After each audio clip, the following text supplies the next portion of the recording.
A special report on the alarming levels of abuse within our care homes and how those responsible are rarely prosecuted. ITV News research found that fewer than 2% of allegations made in England and Wales resulted in court action. Some families are so concerned they put secret cameras in their loved ones' rooms to try and gather evidence. That is exactly what the son and daughter of Anne King did when they suspected she was being harmed in her care home. Her abusers were stopped, but they didn't face criminal charges, and a warning that this report from Geraint Vincent has footage of Anne's awful treatment. A member of staff at a care home in an elderly woman's room starts flicking a rag at her face. "Don't do that," she says. "It frightens me." Then he appears to offer a fist bump.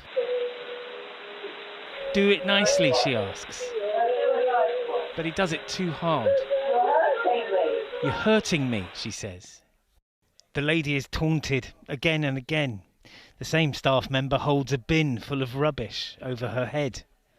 And then another switches the light in her room on and off.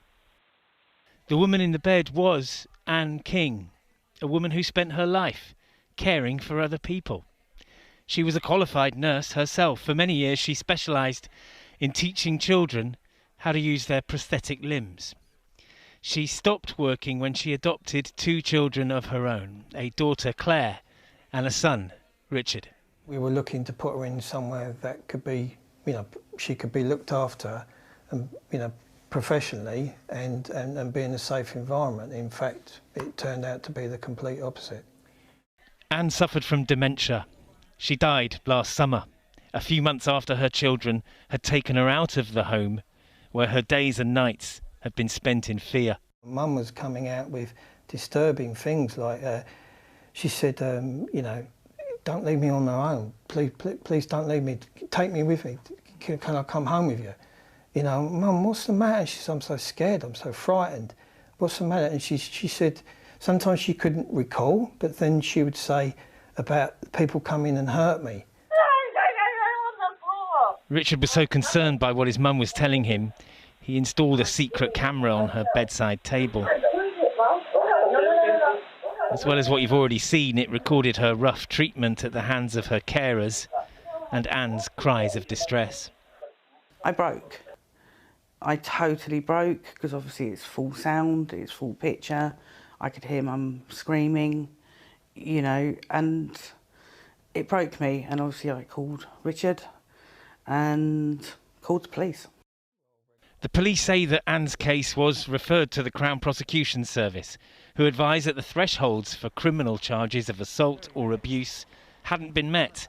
The care homes apologised and explained that what happened to Anne was the result of reprehensible behaviour by rogue members of staff. But the research that we've done lends weight to claims that not only is abuse behind the closed doors of the care sector widespread, but that very rarely is anything done about it.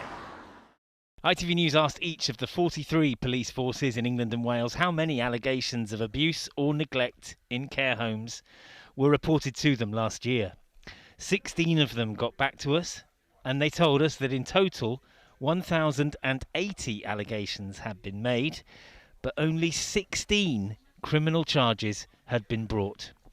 Often to abuse an elderly person can be quite subtle. Doesn't have to be something that's visible or clear, but it could be quite subtle, especially if the resident has dementia and they're not often aware of what's going on. It could be something as simple as just trying to lift or manoeuvre somebody but causing a bruise, or pushing them, or forcefully trying to get them into a wheelchair. And that's just not acceptable. Around 1.5 million people work in social care. But at this care home in Sheffield, where they recently fired a member of staff for inappropriate behaviour, it's a sector where finding really good candidates for jobs can be difficult. Unfortunately, we're just not as well regarded as the NHS. The staff aren't paid as well. It's a really hard job. I think if it was given the status and the funding it needed, it would attract people who saw it as a proper career, who saw the value in it. People really respect and admire nurses and doctors. I don't think they respect and admire social care workers in the same way. The care workers who shook Anne's bed and who left her on the floor, confused and frightened, no longer work for the company they were employed by here. But the disturbing question remains, how many more people are suffering like this in the dark corners and long hours of the care sector that the outside world so very rarely sees? Geraint Vincent, ITV News.